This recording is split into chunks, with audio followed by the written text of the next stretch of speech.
at Subaru of Dayton. Just wanted to show you the gray Crosstrek Premium that we do have in stock. And this is it.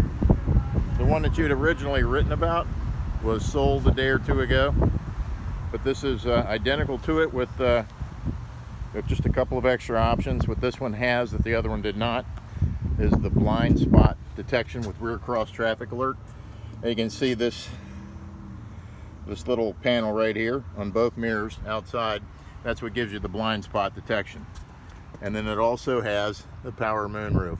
So those are the two options this car has that the one you'd originally inquired about does not.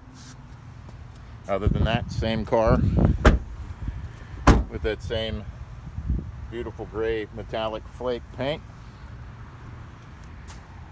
And you have the carpeted and the all-weather floor mats in the rear and the cargo area cover.